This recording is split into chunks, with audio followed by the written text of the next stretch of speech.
শারণ্যবনে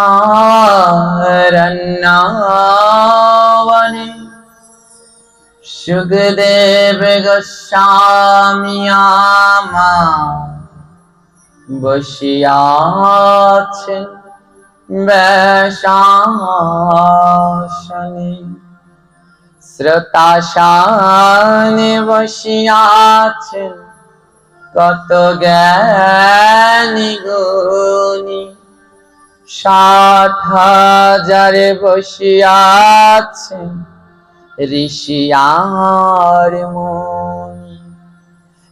এক এক করি শ্লোক করিছে বর্ণনা, যাহা হইতে ঘুচে জীবে যত যন্ত্রণা।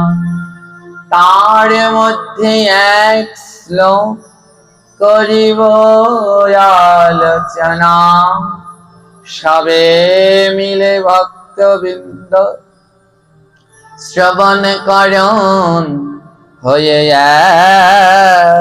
একমান।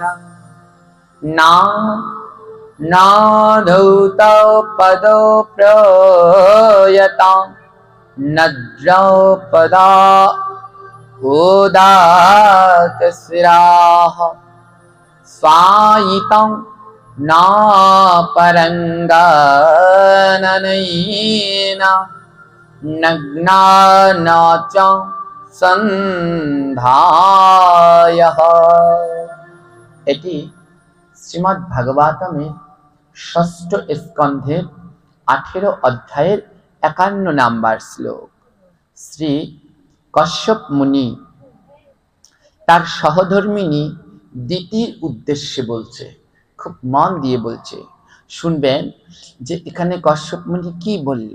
হ্যাঁ, বলছে এখানে ঘুমানোর, আমাদের শাস্ত্র গ্রহণ তো এমন সমৃদ্ধ, আমরা সনাতন ধর্মে জন্মগ্রহণ করে আমাদের জীবনটা এত সার্থক, এত পরিপূর্ণ, এমন কোনো বিধিবিধান নেই যা আমাদের গ্রন্থে লেখা হয়নি। তো তেমনই একটি শ্লোক এটি। তো ঘুমাবেন, কেমন ভাবে ঘুমাতে হয় সনাতন ধর্মে, সেটাও সুন্দরভাবে আমাদের গ্রন্থে উল্লেখ করা আছে। এই ভাগবতেই উল্লেখ করা আছে, দুটি গ্রন্থে আছে।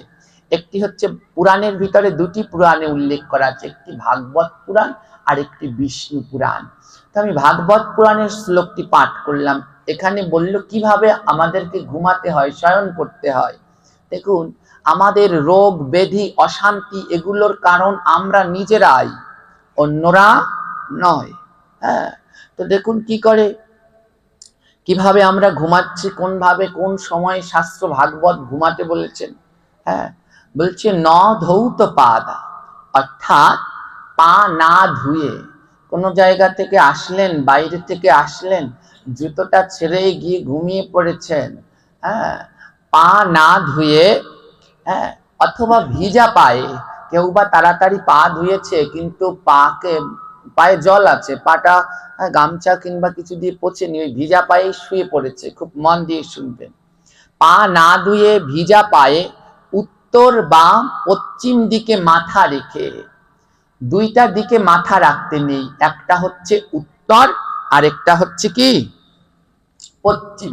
উত্তর দিক এবং পশ্চিম দিকে মাথা রেখে, অন্য স্ত্রী লোকের সঙ্গে, একই বিছানায় যেন অন্য কোনো স্ত্রী লোক না থাকে, অনাবৃত অর্থাৎ গায়ে পোশাক না থাকা অবস্থায়, সূর্যোদয় এবং সূর্য অস্তের সময় কখনোই শয়ন করিবে না।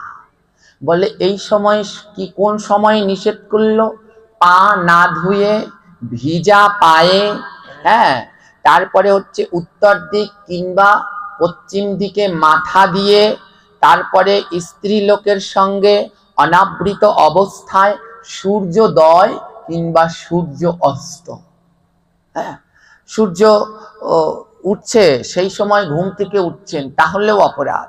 আবার সূর্য অস্ত যাচ্ছে, মানে সন্ধ্যাবেলায়, অনেক আছে এরকম, সন্ধ্যা হচ্ছে কিন্তু তাও ডাকতে ডাকতে আর ওঠে না। এই রকম সময়ে ঘুমালে কি হয়, বিষ্ণু পুরাণে বলা হয়েছে প্রায়াচ্চাম দিশি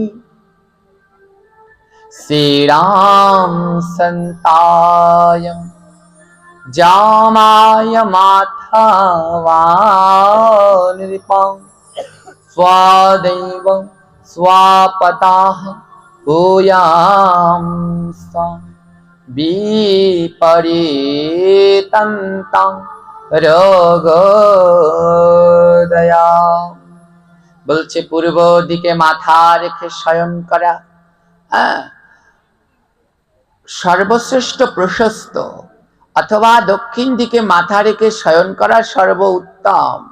এই দুই দিক বিনা অন্য দিকে মাথা রেখে এবং পা না ধুয়ে ভিজা পা অবস্থায় অন্য স্ত্রী লোকের সঙ্গে অনাবৃত অবস্থায় সূর্যোদয় কিংবা সূর্য অস্তের সময় কেউ যদি শয়ন করে তাহলে কি হয় না, বিষ্ণু পুরাণে বলেছে রোগোদয়ম, তার রোগ ব্যাধি ছাড়বে না।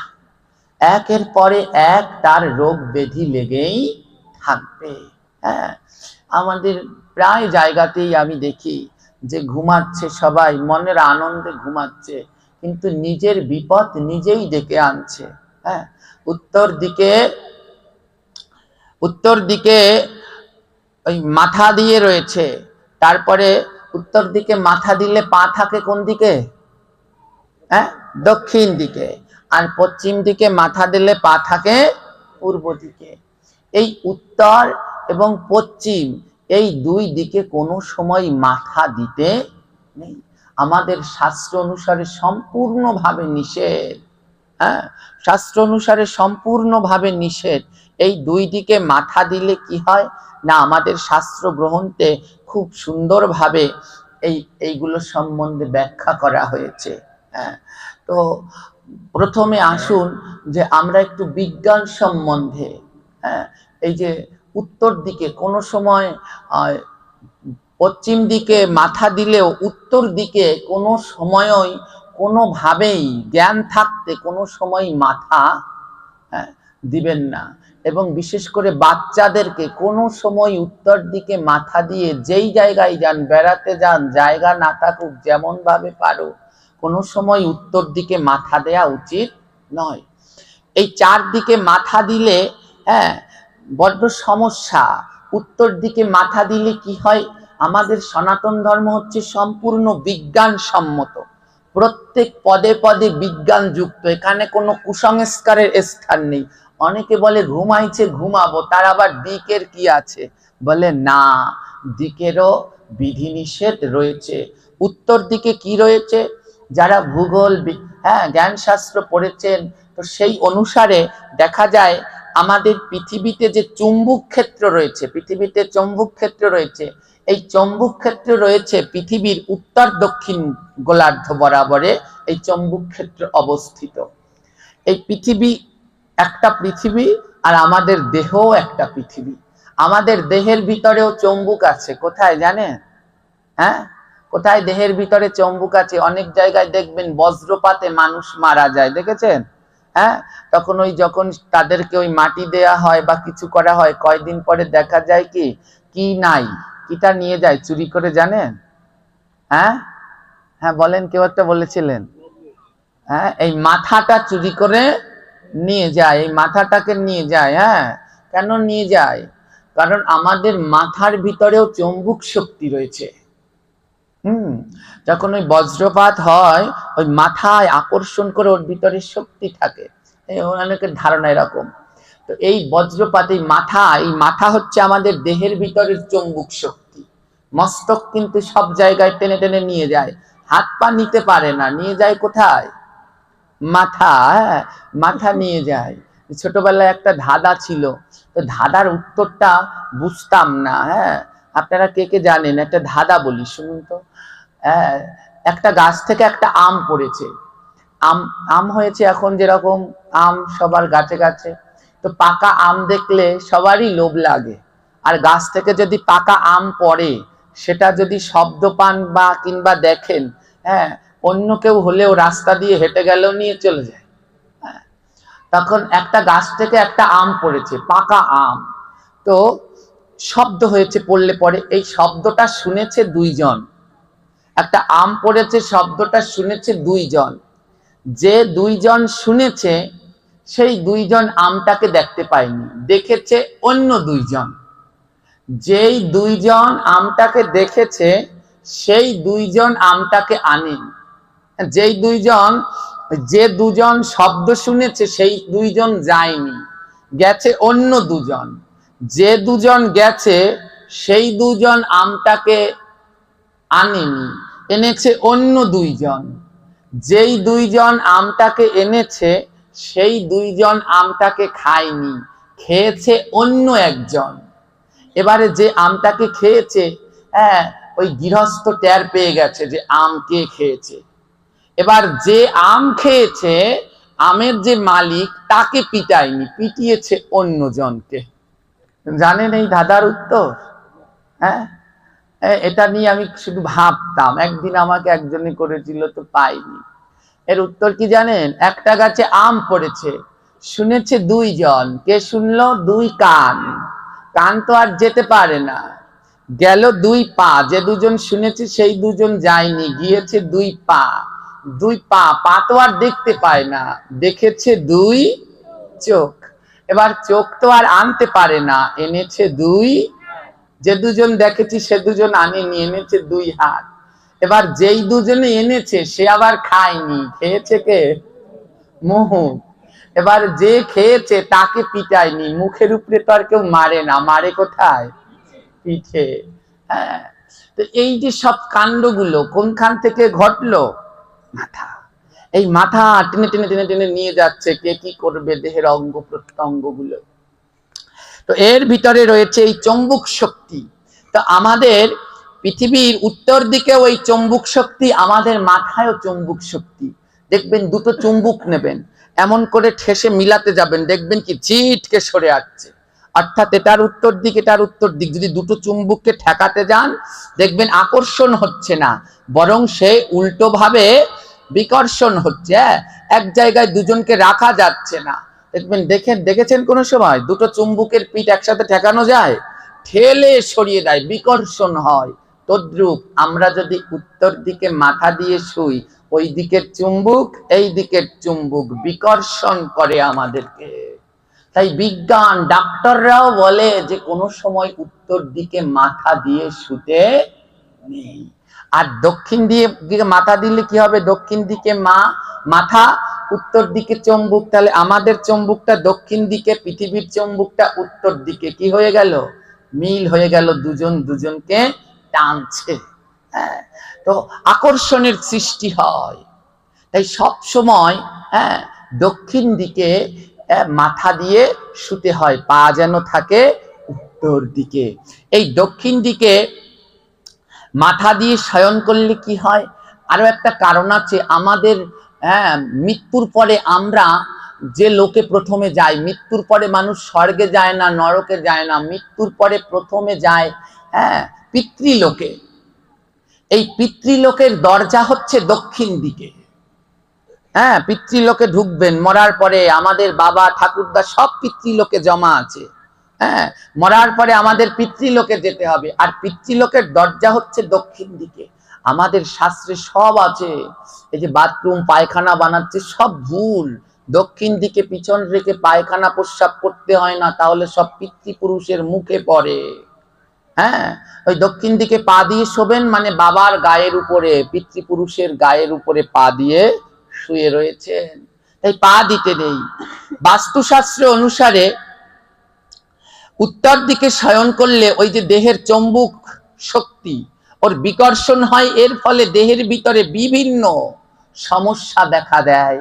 তো কি কি সমস্যা দেখা দিতে পারে? এই প্রত্যেকটা দিকে ঘুমালে পরে কি কি সমস্যা? প্রথমে হচ্ছে দুইটা দিক সব সময় ভাবে বর্জনীয়। মন দিয়ে শুনবেন মায়েরা, কোন দুটো দিকে মাথা দিয়ে শোয়া যাবে না? পশ্চিম আর উত্তর, এই দুই দিকে কিছুতেই না। অনেক সময় গিয়ে দেখি ছোট ছোট বাচ্চাদেরকে উত্তর দিকে মাথা দিয়ে শুয়ে রেখেছে। একদমই উচিত না। এই উত্তর দিকে মাথা দিলে কি হয়, যেই যেই রোগ ব্যাধিগুলো আমরা ডেকে আনি তার ভিতরে প্রথমটা হচ্ছে রক্ত সঞ্চালনে ব্যাঘাত। ওই চম্বুক শক্তির কারণে আমাদের রক্ত সঞ্চালনে ব্যাঘাত হয়। 10টি ক্ষতিকর প্রভাব রয়েছে। 2 নম্বরে মানসিক চাপ বৃদ্ধি। হ্যাঁ, উত্তর দিকে যারা মাথা দিয়ে ঘুমাচ্ছেন দেখবেন মানসিক চাপ, যদি এখানে কেউ ঘুমিয়ে থাকেন দেখবেন একের পর এক মানসিক চাপ লেগেই আছে। হ্যাঁ, 3 নম্বরে রয়েছে হতাশা, কি করবেন নির্দিষ্ট করে ঠিক করতে পারছেন না। 4 নম্বরে দুঃখ কষ্ট বৃদ্ধি।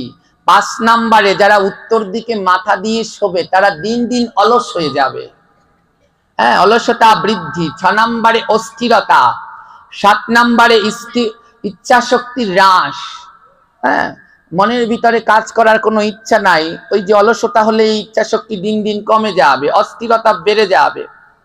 8 নম্বরে রয়েছে হৃদরোগ এবং মস্তিষ্কের বিভিন্ন ধরনের সমস্যা দেখা দিতে পারে উত্তর দিকে মাথা দিয়ে ঘুমালে। আর কি হয়, স্মৃতিশক্তি দিন দিন কমে যায়। তাই বিশেষ করে বাচ্চাদেরকে কোনো সময় উত্তর দিকে মাথা দিয়ে, যারা বিদ্যার্থী বিদ্যা অর্জন করেন, উত্তর দিকে মাথা দিয়ে ঘুমালে দিন দিন মাথার স্মৃতিশক্তি কমে যায়।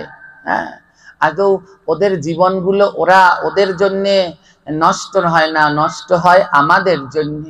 আমরা নিয়ম কানুন জানি না, ছোট বাচ্চা ওই শুয়ে রেখেছে উত্তর দিকে মাথা দিয়ে, কারণ ওই পৃথিবীতে যে চম্বুক শক্তি রয়েছে তার ক্ষমতা হচ্ছে অনন্ত, আর আমাদের মাথায় যে চম্বুক শক্তি তার ক্ষমতা হচ্ছে ক্ষুদ্র। তো ওই অত বড় চম্বুক শক্তির সাথে আমাদের মাথা পেরে ওঠে না, তাই স্মৃতিশক্তিতে বড্ড প্রভাব ফেলে। হ্যাঁ, আর কি রয়েছে, ভজন নষ্ট হয়ে যায়। উত্তর দিকে মাথা দিয়ে শুলে পরে কৃষ্ণ ভজন দিন দিন নষ্ট হয়ে যায়, ভজনে বিরূপ প্রভাব পড়ে। তাই যারা আমরা এইরকম ঘুরে ঘুরে বেড়াই, এই যে আমরা যারা পাঠ প্রোগ্রাম কীর্তন করি, আমরা হচ্ছে কচুরি পানার মতো, আজ এইখানে কাল ওইখানে, শুধু ঘুরে ঘুরে গাঠি বস্তা নিয়ে টানাটানি আর দৌড়াদৌড়ি। হ্যাঁ, তো সব সময় আমাদেরও খেয়াল রাখা উচিত এই দিকগুলো। যদি দিকভ্রষ্ট হয়ে যায়, হ্যাঁ, তাহলে কিন্তু সব গেল, ভজনও নষ্ট হয়ে যায়। 2 নম্বরে পশ্চিম দিকে মাথা দিয়ে শুলেও 10টি ক্ষতি হয়। পশ্চিম দিকে মাথা দিয়ে শুলে 1 নম্বরে হচ্ছে দুঃস্বপ্ন। ঘুমিয়ে দেখবেন একদিন একটু পশ্চিম দিকে মাথা দিয়ে শুইলে পরেই দেখবেন একের পরে এক দুঃস্বপ্ন দেখেই চলেছেন। এই দুঃস্বপ্ন যারা দেখেন বিভিন্ন ভয়ে লাফিয়ে লাফিয়ে ওঠেন, খেয়াল করে দেখবেন যেদিনকে পশ্চিম দিকে মাথা আছে ওই দিনই বেশি দুঃস্বপ্ন দেখবেন। 2 নম্বরে নিদ্রালস্য। হ্যাঁ, শুধু নিদ্রা, ঘুমানোর ইচ্ছা জাগে এই পশ্চিম দিকে ঘুমালে। হ্যাঁ, নিদ্রালস্য। 3 নম্বরে কাজের স্পিরিট, শক্তি কমে যায়, কোনো কাজকর্ম করতে ইচ্ছা করে না। 4 নম্বরে অস্থিরতা বৃদ্ধি পায়। 5 নম্বরে দারিদ্রতা বৃদ্ধি পায়। পশ্চিম দিকে ঘুমালে দারিদ্র, আমাদের সনাতন ধর্মে পশ্চিম দিক একেবারে বর্জনীয়। হ্যাঁ, এটাকে বলা হয়েছে অসুরদের দিক। বুঝতে পেরেছেন? সব কথা তো সব জায়গায় ভাঙিয়ে বলা যাবে না। যারা অসুর তারা সব কাজ করে ওই পশ্চিম দিকে মুখ দিয়ে মাথা দিয়ে।